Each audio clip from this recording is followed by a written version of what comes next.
Alors bonjour, je suis Pedro Castillo. J'aide les gens à parler en public.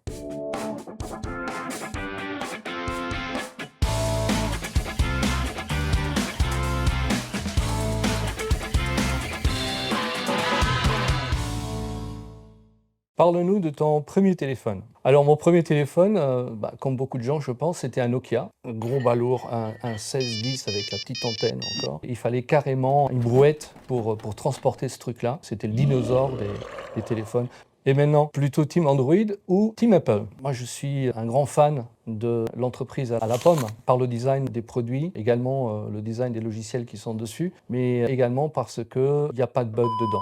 C'est quoi ton app favorite? J'aime bien les applications, donc sur mon téléphone, il n'y a pas de jeu. Par exemple, j'aime beaucoup l'application Calendly, qui permet à mes clients de prendre rendez-vous sans que moi, je doive intervenir. J'aime énormément l'application Outlook pour iPhone, qui me permet de lire et de répondre à mes emails. Tu as plusieurs casquettes. On imagine que cela implique un emploi du temps chargé. Comment ton smartphone t'aide-t-il à t'organiser? Comme pour les apps, oui, je suis très occupé, j'ai plusieurs fonctions. Je suis membre du conseil d'administration de l'International School. Je suis également un mentor de l'incubateur de l'Université de Luxembourg. Et puis, j'ai mon activité professionnelle et ces trois activités me prennent énormément de temps.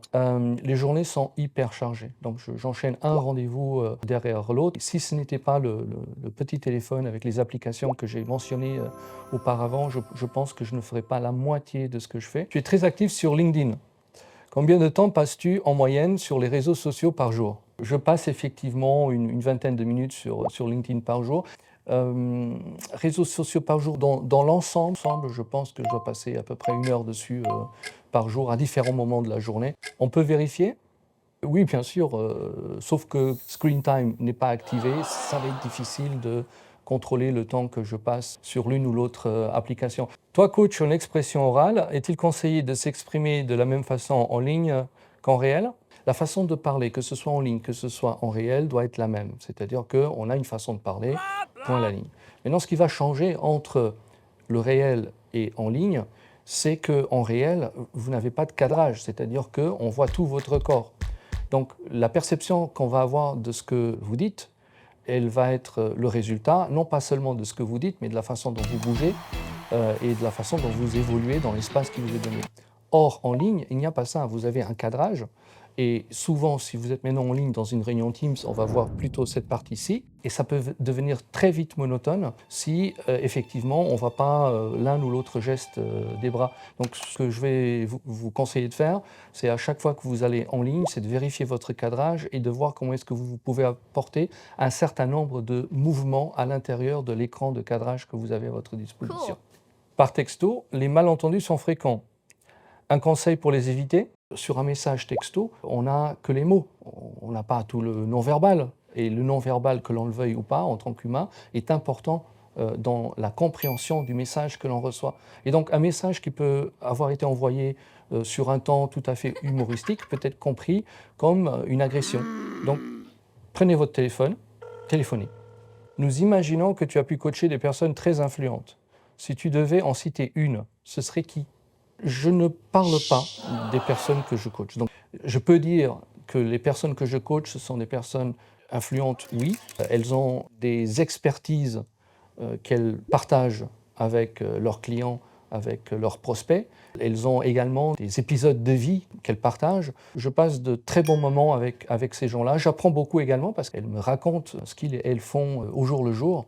Et donc, c'est hyper intéressant. Par contre, ce que je peux vous raconter, c'est le moment où je me suis demandé si j'étais la bonne personne. Nous sommes en 2011. Mike Cunninger, fondateur de Maison Moderne, Paper Jam, Delano et ainsi de suite, me demande si je veux accompagner les orateurs du premier TEDx Luxembourg City organisé à Luxembourg.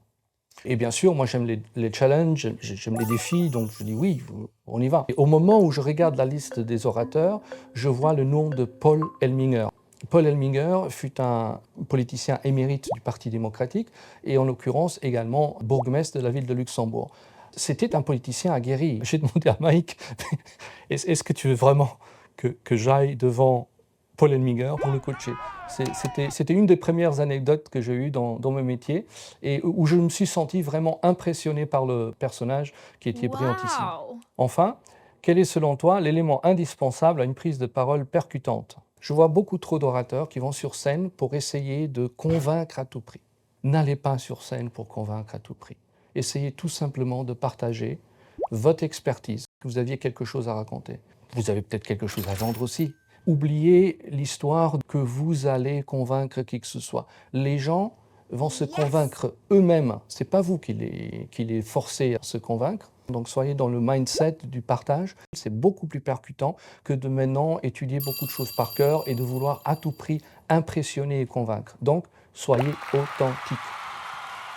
Alors, je voulais dire merci à Orange pour cette opportunité de pouvoir me retrouver pour une fois face à la caméra, parce que généralement je suis derrière. Et je remercie toute l'équipe d'Orange de cette initiative qui fait connaître des personnalités à Luxembourg sous leurs différentes facettes. C'est vraiment un très bon entraînement pour tous ceux qui devront à l'avenir parler devant la caméra. Merci Orange.